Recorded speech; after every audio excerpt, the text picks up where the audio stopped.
Hi, good morning everyone. Teng Boo from Capital Dynamics. I hope you had a good long break.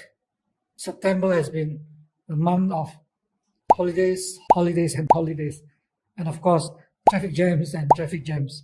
Well, for those of you who may want to know, curious to know, all the holidays that you enjoyed, all the public holidays that you were looking forward to, I think, if I'm not wrong, I spent every single one of the public holidays working.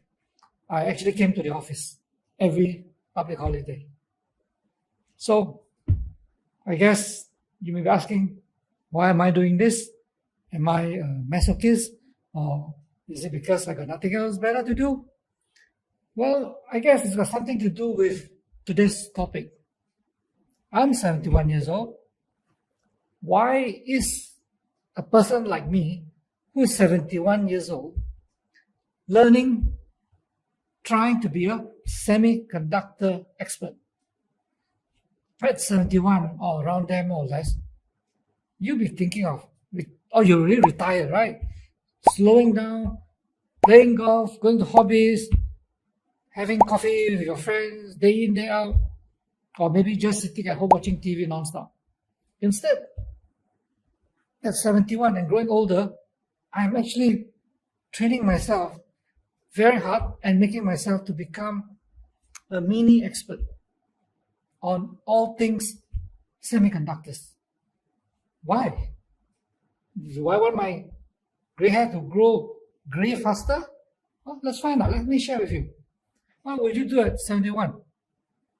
Look at your plants, sit around among your friends, chit chat, play carom, play golf, whatever it is, right?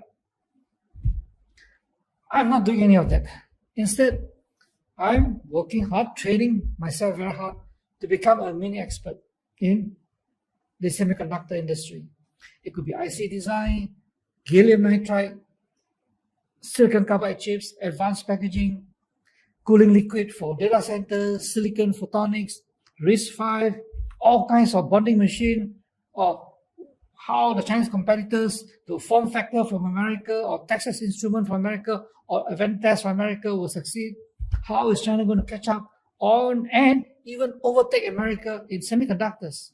By the way, my personal prediction, my personal forecast is that give or take a few years, within the next 4, 5, 6 years, China will catch up with America across the whole semiconductor supply chain. In fact, in some areas, China will probably be even ahead of the United States of America. For example, part of my training, part of my learning process, this year alone, May and recently, 2 weeks ago, I already attended 2 huge, massive conductor conferences, exhibitions in Shanghai and in Shenzhen, each one lasting 3 to 5 days. These conferences are massive. I attended the one in Malaysia in KL last year in 2024. Malaysia's semiconductor conference is maybe 5% the size of the one in Shenzhen or in Shanghai. In addition, I've been visiting, meeting and researching all kinds of semiconductor related companies, not just within Malaysia, overseas. Europe, US, China. I have reached a stage where I can even quite confidently invest in a semiconductor startup now. This is this Shanghai Semicon. The bottom was the one in Shenzhen, where you have semiconductors and optics converge. So if you want to find out why I think China will surpass US, you can listen to this YouTube video in April this year. These are some of the videos and photos of the Semicon exhibition in Shanghai. It was huge. It was massive. It was 5 days. I attended, I think, about 3.5 days. In the 3.5 days, I have not even got to 10-15% of the exhibitors. This is in Shenzhen. As I mentioned, this is a combination of semiconductors And here, if you want to learn about the expansion of the semiconductor reach, which is going to be in photonics, silicon photonics. This was a very useful exhibition to go to. There were talks as well, and as you can see, the picture on the bottom right, that is just a portion of one of the halls. This was, I think, hall number 13, I think. This is about 1/3 of the entire hall 13. There are 20 halls of the same size. I'm 71. I'm not a STEM graduate. STEM meaning science, technology, engineering, and mathematics. In my entire educational history, I have never taken physics. I've never taken chemistry. I've always been an arts and social sciences student. It's not easy, but it's challenging and interesting. Definitely, it keeps you mentally very alert. There are people that I know who are like me, who are non-STEM trained, who have become CEOs, managing directors of semiconductor companies.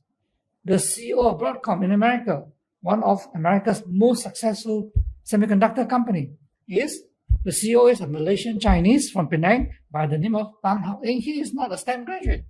The managing director of our Bursa-listed JF Technology, Dr. Fong, is not a STEM graduate. So people have done it before. But why am I doing this? Am I too free? The reason is very simple. Semiconductor industry will be the most important industry globally for a long time to come. Whether for US, whether for China, whether for Malaysia, and definitely for investors all over the world. Are you tired of doing investment research on stock markets? Want to spend time on your hobbies or go out with your friends instead? Introducing iCapital, where you can get independent, objective, and comprehensive investment advice on the go. Available in English and Mandarin and can be accessed via app, website, and print copy.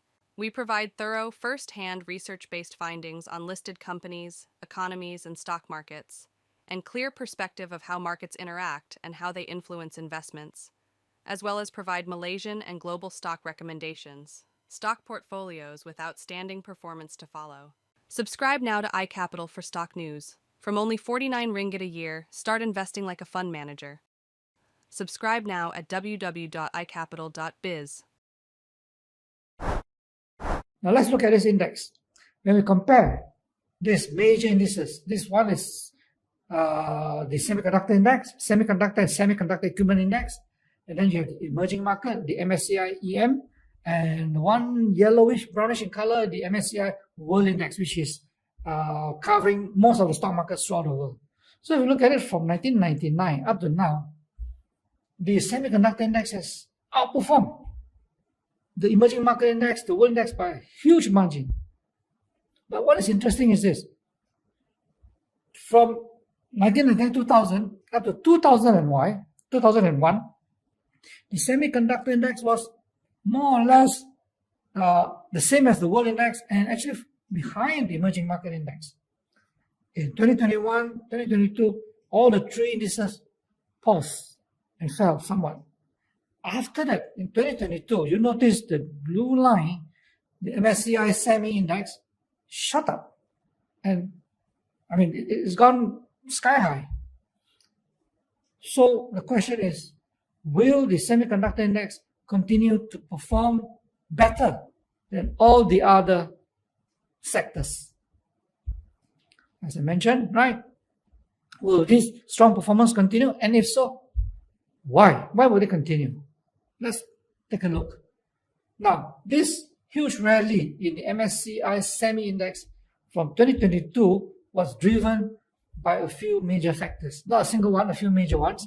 But perhaps the most important factor is that the sources of demand for semiconductors, all types of semiconductors, have broadened out substantially. It used to rely just on computers, laptops, desktop, smartphones, and consumer electronics, which were very cyclical. But demand for semiconductors now includes demand from renewable energy, solar, wind. You have to have chips for the solar panels, from electric vehicles and autonomous driving, from advanced manufacturing. You need sensors, you need Internet of Things devices which must have semiconductor devices inside, from automation, from robotics, and in future humanoids. And more importantly, after a long period of experimentation and many false promises, AI, or artificial intelligence, has now emerged as a successful technology revolution. The AI revolution, let me elaborate a bit, has on its very own quickly created many new needs and industries, all of which requires some form of semiconductors, whether advanced type or the mature type. And AI is in fact creating its own global ecosystem. By the way US and China are moving, probably we have two global ecosystems, one US-based, one China-centric. This will require lots of semiconductors in various forms. And the interesting part is this: the AI revolution is still in its early stages. You say, gosh, you have missed NVIDIA. It's gone up so much. Don't fret. Don't complain. You're not the only one, because for you to be able not to miss this wonderful opportunity for NVIDIA, you would have to have covered, research, monitor NVIDIA for many, many years to come. You could not have seen it just coming out like that. No way. The AI revolution will spread, broaden, deepen all over the world. There will be many more wonderful investing opportunities to come, locally in Malaysia and abroad. Very crucial to the success of the AI revolution is semiconductors and all the stuff related and the sectors which are supporting in this very fast enlarging ecosystem. For example, you need huge data centers now, right, for high performance computing. And within the data centers, you can have kilometers and kilometers of the data has got to go through kilometers and kilometers of wires and pipes and so on. And how are you going to cool them? So that in itself creates plenty of demand for the supporting sectors.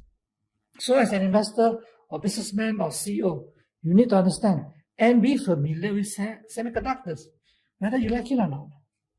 You need to be able to see the opportunities when they land right in front of you. For example, on Bursa Malaysia, just to be sharing with you, there are actually quite a number of companies like that.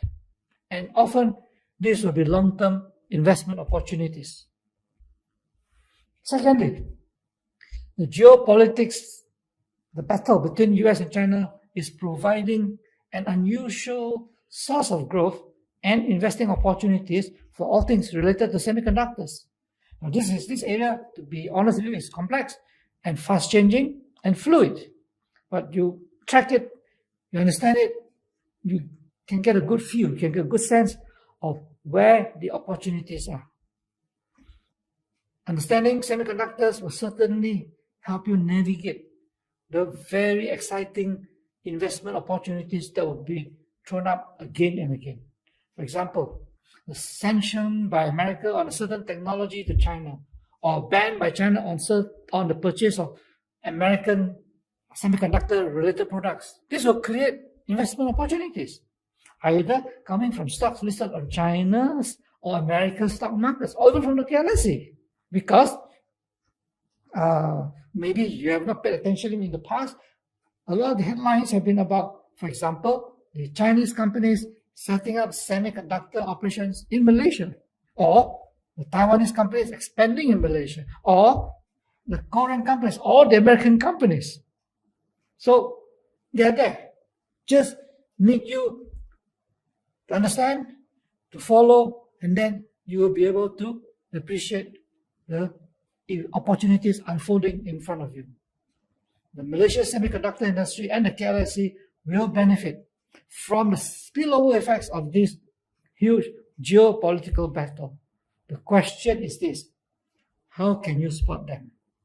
It's worth the effort, it's worth the trouble, because as I said, these opportunities typically are long-term opportunities. This is not where you apply for an IPO and then within 1 or 2 days it went up, then you quickly sell and then move on to another. It's not like that.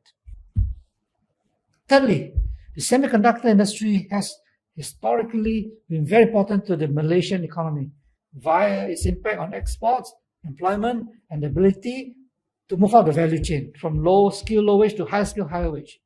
The large E&E industry, electrical and electronics industry, is the single most important export category for Malaysia.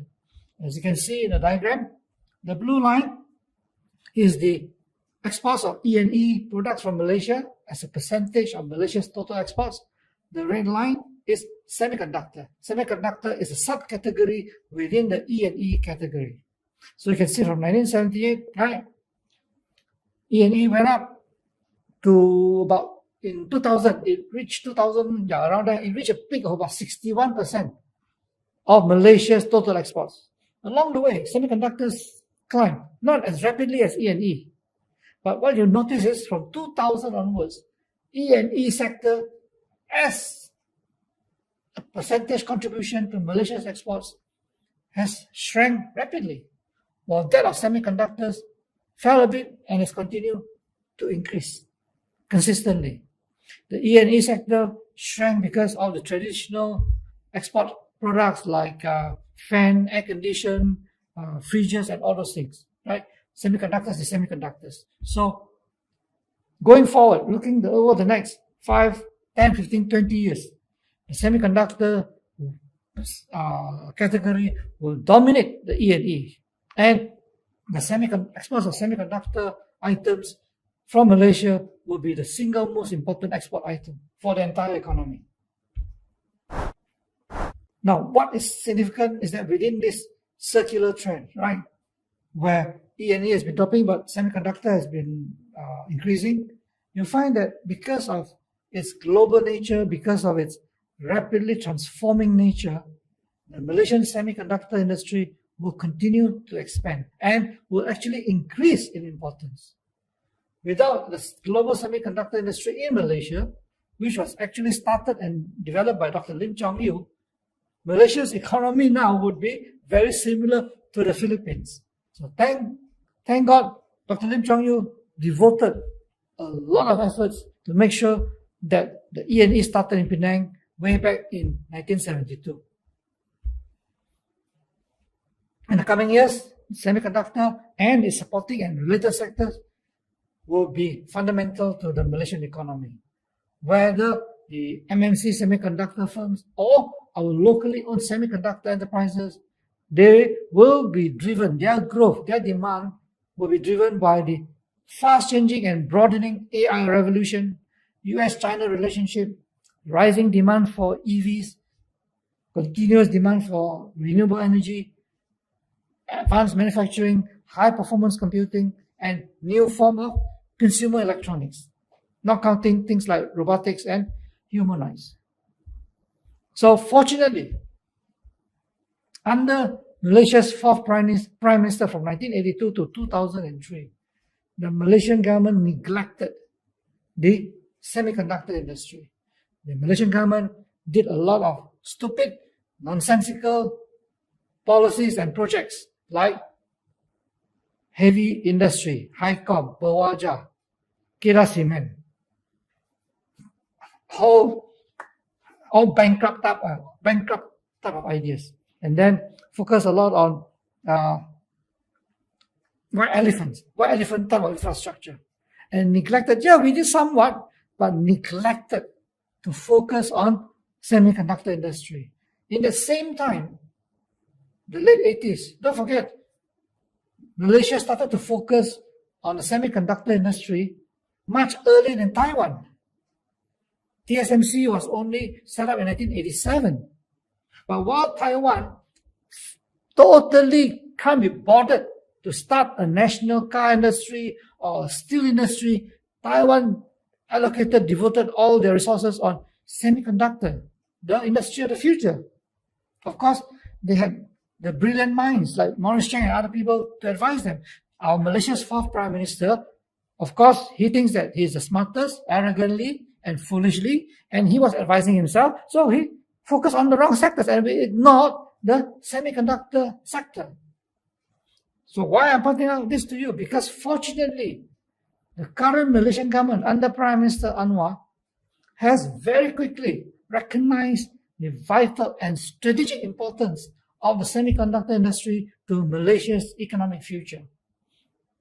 So the Anwar administration launched the National Semiconductor Strategy in May 2024, not long after they came into power.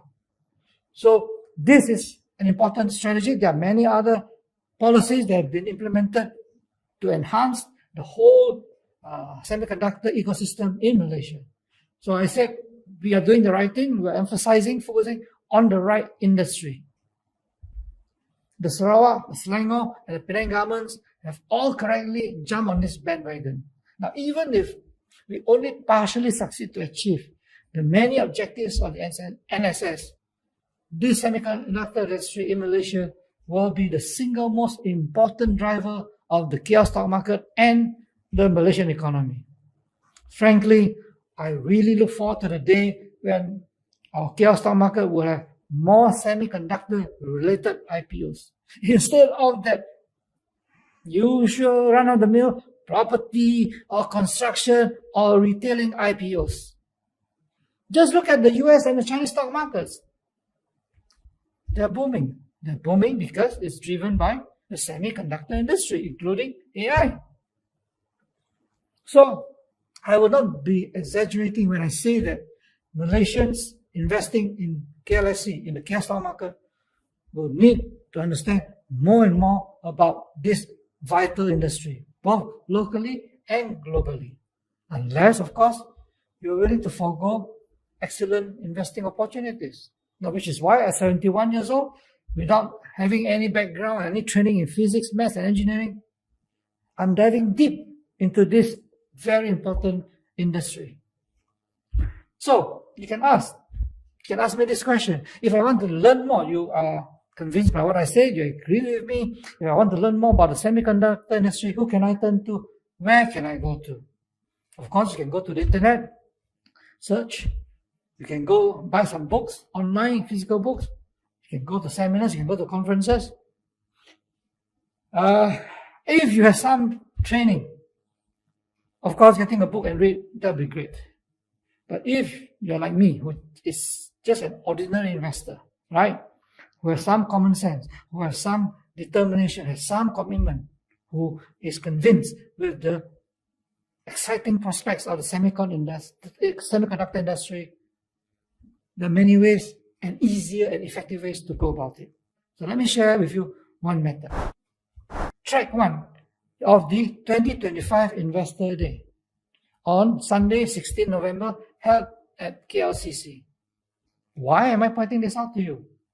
Now, it is because I see the strategic and long-term importance of semiconductors that I have intentionally designed track 1 of the 2025 Investor Day to be biased towards semiconductor.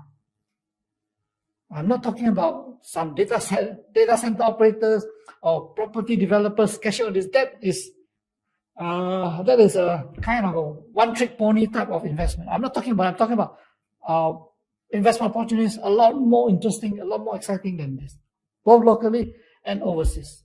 So what has this track 1 2025 Investor Day got to help you with? Simple. First stop will be Semiconductor 101 by one of our fund managers, Ms. Tan Manlin. She'll take you through. It's very comprehensive. It assumes you have no prior knowledge, but from what we have learned is that even people who are in the semiconductor industry have found her talk to be extremely useful, extremely beneficial. Then I will give you another talk on, I've been researching the semiconductor industry locally and overseas for 31 years. I remember visiting and researching a burn-in company way back in 1993, 1994. So I'll share with you how I do it. Then there will be a panel discussion comprising, the panel discussion will take about 2 hours. One of the panelists is Dr. Sri Wong Siu Hai. He's the president of Malaysia's Semiconductor Industry Association. He worked with Intel for 27 years, extremely knowledgeable. The other panelist is Mr. Kevin Koo. He is the Group Chief Operating Officer of UNISEM. UNISEM is one of Malaysia's leading and largest OSAT. OSAT is one of the key players in the semiconductor industry. And UNISEM has got operations, big operations in Ipoh and in Chengdu, China. Kevin Koo is extremely experienced. Then we've got Mr. Long Teng Chow. He is a senior director from Infineon Technologies. Infineon Technologies is one of the world's largest semiconductor companies. Very large. Its headquarters is in Germany. It's got global presence. So he's been with Infineon for a long time. He has got some specialty, especially in power chips. So he'll be one of the panelists. And then last but not least, Mr. Ong. He's the CEO of Temasek Technology. Now you may not have heard of Temasek Technology. The semiconductor supply chain is complex. At the very beginning, not to say at the very beginning, in the earlier stages of the supply chain, before you can do wafer fabrication, which is TSMC, or before you can do chip packaging, which is what UNISEM does under OSAT, you need to design the chips, IC design. At the early stage, that is where Temasek Technology, based in Penang, that's what they're doing. They will design the chips, pass it to the foundries, they'll fabricate the wafers, and then after that send it to the assembly and packages to do the encapsulation. So what we're giving you is a pretty complete, as complete as we can, overview of what the semiconductor ecosystem is all about. And these people, Mr. Ong is extremely experienced. In fact, his company, Temasek Technology, is a leading IC design company in Malaysia, which many people have not heard of. These are very experienced people who have been in the industry for decades. And they are there on a Sunday to just share their experiences, their opinions with you. You can ask simple questions, you can ask complex questions. Doesn't matter, because that's what the whole panel discussion is all about for about 2 hours. Then UNISEM will do a corporate presentation of UNISEM itself from an investment point of view. And Kellington, if you have been to our 2023 Investor Day and 2024 Investor Day, you would have heard the presentation from Kellington. And if you have bought in 2023, if you bought Kellington shares in 2024, you'll be making lots of money because the share price of Kellington has been rising and rising and rising and making all-time highs. So this year, they'll be making another presentation. So you have, in track 1, a very good beginning type, a type where it's hands-on, what it is like to do it, to do research from my side, from my experience, to a panelist of highly experienced people with representing different stages of the supply chain, to 2 individual companies, Kellington and UNISEM. What more can you have? And all this, well, if you register for our Investor Day early, before 31st October, if you register before that, you only pay 80 ringgit. My goodness. So this is track 1 of the 2025 Investor Day. I can guarantee you it's the only event in Malaysia that is available for individual investors to learn more and appreciate the semiconductor industry. The 2024 Semiconductor Conference that I attended in KL cost thousands of dollars to attend. I attended that event as well. And in our case, because our Investor Day is not for profit, it's meant to improve the quality of our investment community. That's why we take so much trouble to get these people to share their experiences. So, we expect, frankly speaking, you might say it's still 2 months away. Yes, we expect very strong demand for these stocks because a lot of people are very interested in semiconductor stocks. So I advise you, please register early, right?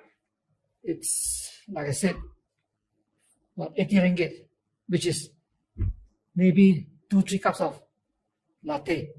So the Investor Day is Asia's most innovative event. And of course, the Investor Day itself, day 1 and day 2, on the 15th and 16th, will come with other interesting presentations as well. It's not just the semiconductor. Semiconductor will form a major part. So I hope you take a look, better still, register, so that, we don't have a hall that's got limited spaces. Register yourself and then make sure that you come on 15th, on the 16th, or both days. The Investor Day is about 6 weeks after the 21st AGM of ICAP. The AGM of ICAP is on the 4th of October. So for those of you who have not bought the shares of ICAP, the last day for you to buy the shares of ICAP is 22nd September. That's for you to be entitled to attend the AGM physically or virtually. Of course, physically, because it's 21st anniversary of ICAP, ICAP has decided to give special 21st anniversary presents to everybody who attends. So, like I said, make productive use of 15th and 16th of November. And I hope to see all of you there. Please share, because such an event, such a high quality event with almost no cost at all is very hard to come by. Very hard. So share with your friends, share your family, bring whoever it is, and like our video. And if you've forgotten, do please subscribe to Capital Dynamics YouTube channel. Thank you very much, and I hope you have a good weekend. Bye-bye.